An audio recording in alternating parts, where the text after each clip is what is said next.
2019, an arts and literacy collaboration.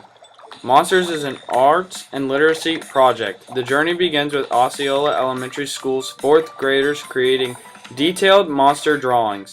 The monsters then traveled to Gamble Rogers Middle School. The students there developed writings about every monster, giving them each a very unique story. Together, the monsters and the stories ventured to Pedro Menendez High School 3D Art 1. Using the drawings and the stories, the students built the monsters, bringing them to life. The monsters were created and illustrated by 4th graders at Osceola Elementary School. The stories were written by 6th graders at Gamble Rogers Middle School. The monsters were turned into papier-mâché sculptures by 3D art students at Pedro Menendez High School, read by Pedro Menendez High School students Terry Evans and Brooks Berry. The first story. Emma a Monster. It was Halloween night. I had decided not to go trick-or-treating this year, so I was sitting in my basement playing video games. I was on with my friend, and then the lights went out. I didn't realize until the power went out. I went halfway up the stairs and saw that the power was still on upstairs. I pulled out my phone to text my dad to come and put the power back on, but when I opened the screen, there was something that would haunt me forever. My lock screen was a picture of me and my family, but I saw something that wasn't there before. There was a person wearing a black hoodie and a ghost face mask. I was so shocked. I dropped my phone and ran upstairs. When I got to the door, I tried turning the knob, but it wouldn't budge.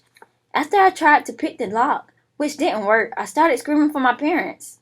When I did that, a red liquid started pouring through the bottom crack of the door. I ran to the bottom of the stairs to get away from it. I got to a dry corner and tried calling someone. As I opened my screen, I heard a very loud noise. I looked up to see the strange figure staring at me. I noticed something about this figure. I looked at my phone and then I realized the figure that was standing in front of me was the same one standing in the background of my lock screen. I was completely beyond scared. He looked at me and then in a flash of light, he was gone. I felt something in my pocket that said, "Never do that again. You have been warned." Monster by Jalen M., written by Vanessa C. Hi, I'm Sir Unicorn, and today is my favorite day. It's Halloween. I have been invited to a costume party, and I can't wait. I love it so much because you can be whoever you want, and I am going as a unicorn with my friend, except I have to be the butt. But that is not important because I am going to have fun anyway. Well, look at the time. I better go or I'll be late. Alright, I'm here standing on the doorstep just waiting for my buddy who's supposed to be here. Oh, my phone just rang. What? No, no, no, this is horrible. My friend isn't coming and now I'll just be a unicorn butt. But it's okay, don't panic. I'm going to go and be one with that unicorn's end. Okay, I'm going in. I feel like an idiot just standing here as a rear end of a unicorn. I come in and everyone is just staring at my every move as if I were an impostor. I try to make it cool by saying it was me, the party starter, but everyone just started walking away. But it was then that I realized that Halloween is about being about whoever you want it to be, unicorn butt and all. So for the rest of that night, I rocked that dance floor and I got a first place ribbon for having the most weirdest and awesome costume. Allie K. I woke up one morning very happy. It was Halloween. We got to wear our Halloween costumes to school. Me and my best friend were dressing up as a surgeon and a patient. I was the surgeon. I got dressed and went downstairs. When I got downstairs, I realized I had missed the bus. It was okay though, because my mom said she would give me a ride to school. When I got to school, I was so upset. I was late. I ran to class as fast as I could.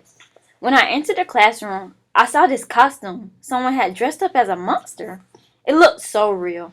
It was pink, my favorite color. Everyone was staring at whoever was in that costume.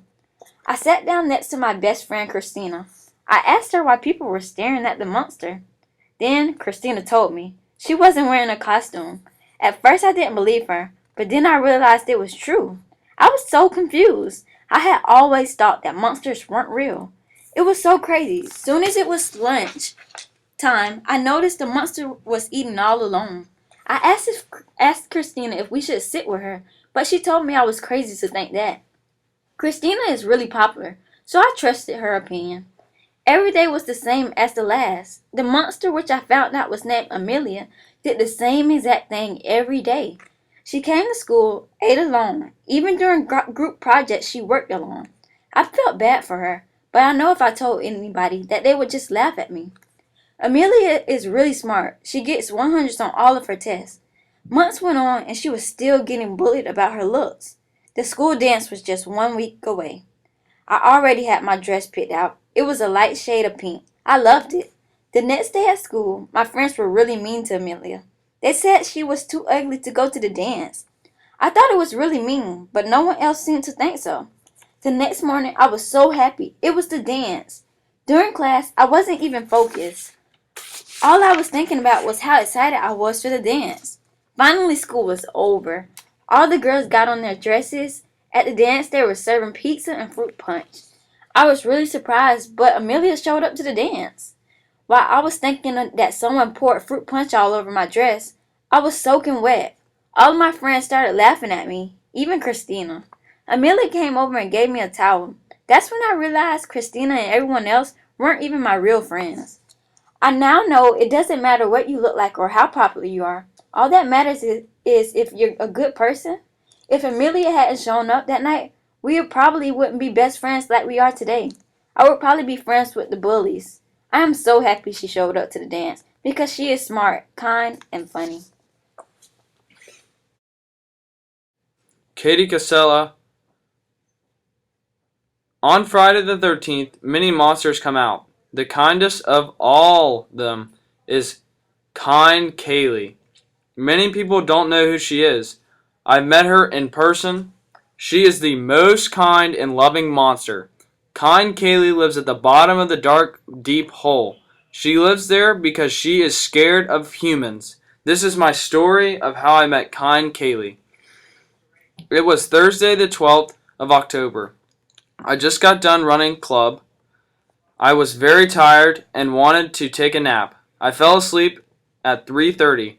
When I wake up, it was 6. Now that, I think about, was a good nap. My mom made dinner.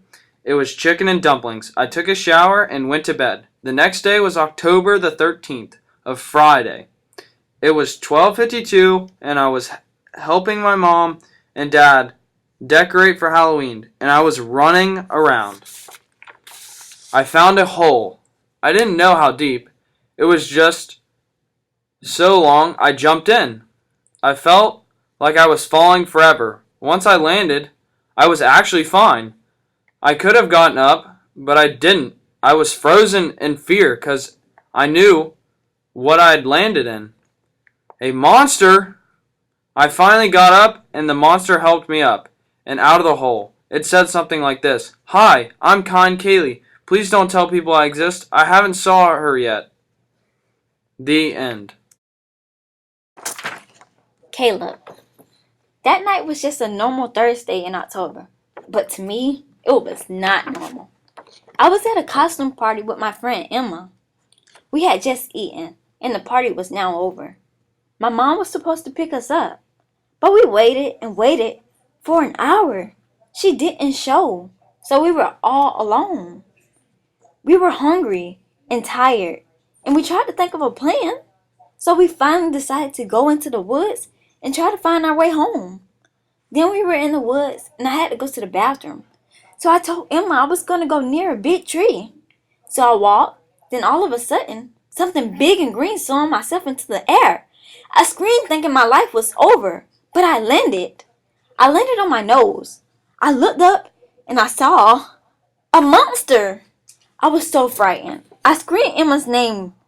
He was so frightened. I screamed, and somehow he was big and weird, but he was cool. He had too many eyes to count. He was big with green legs and a purple nose. Then the craziest thing happened. I was speechless. The monster started to talk. Oh my gosh. It told me that it was my mom. It told me that it had switched bodies with my mother, and she was very sorry she didn't pick us up. So me and Emma, and apparently my mom, got home quickly because we rode on her back. We got home, and my fake mom was destroying the house. This is crazy. But we found out that some way we had to switch them back. And my mom agreed to let me keep my monster as my own giant pet. There were so many adventures ahead. It was a Halloween, a Thursday in October. Me and my friends were in a maze. We were just talking, and then we noticed everyone was screaming and run away. Then we started hearing a loud roar. We saw something run through the bushes. All of a sudden, there was a noise and no one around. We somehow managed to get out of the maze. We all went back home and we were going to meet back at the maze tomorrow. It was morning, at 9 o'clock a.m. We all met up at the maze and went to go get breakfast. As we were eating, I was thinking about what was in the maze. Once we got done with breakfast, we went back to the maze and started investigating. I'm hot. It has been hours and we have not found anything, Jack said.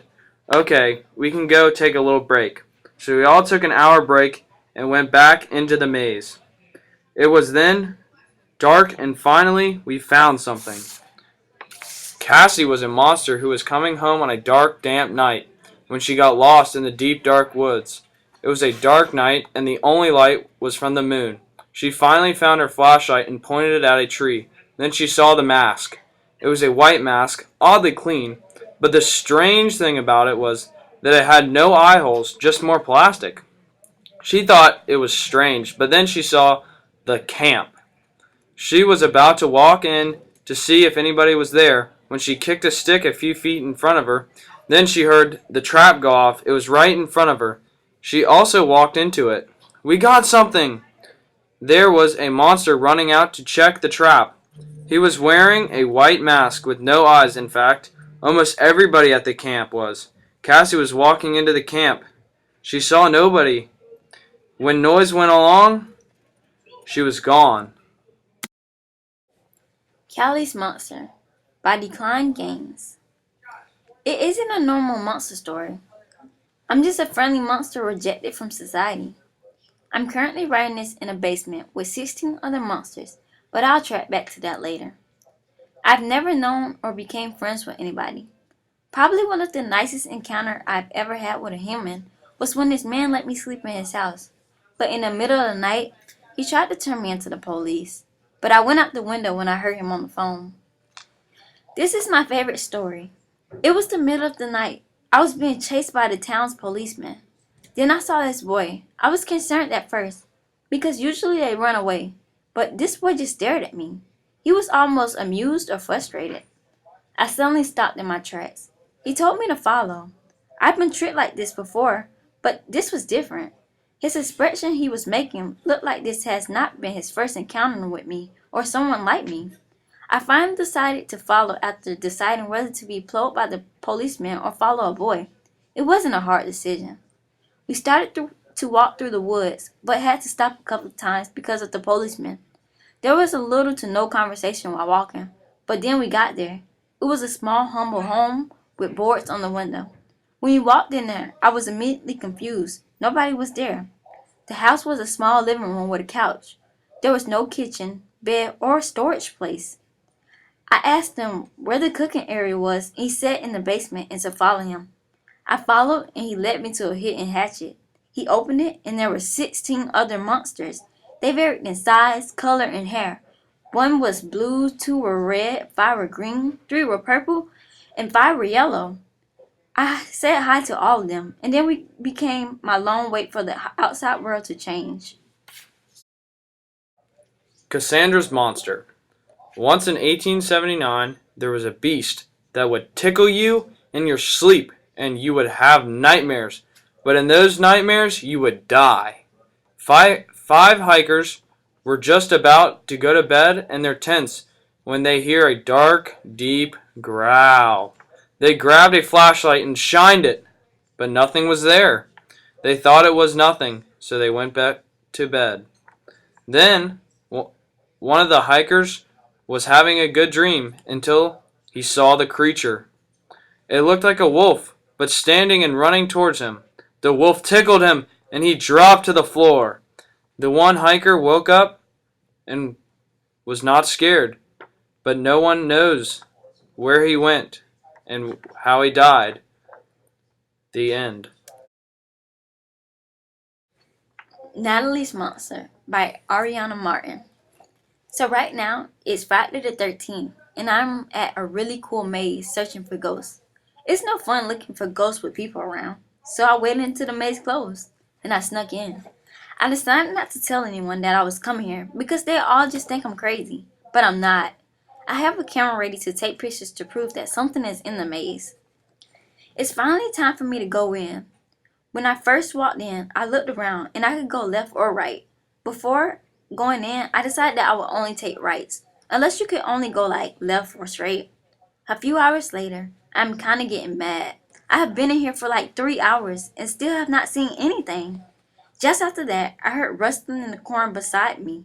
Then poof! A monster popped out of the corn. A monster ran over to me, pushed me down, stole my camera. After, he ran off. The Monster Mash. They did the mash.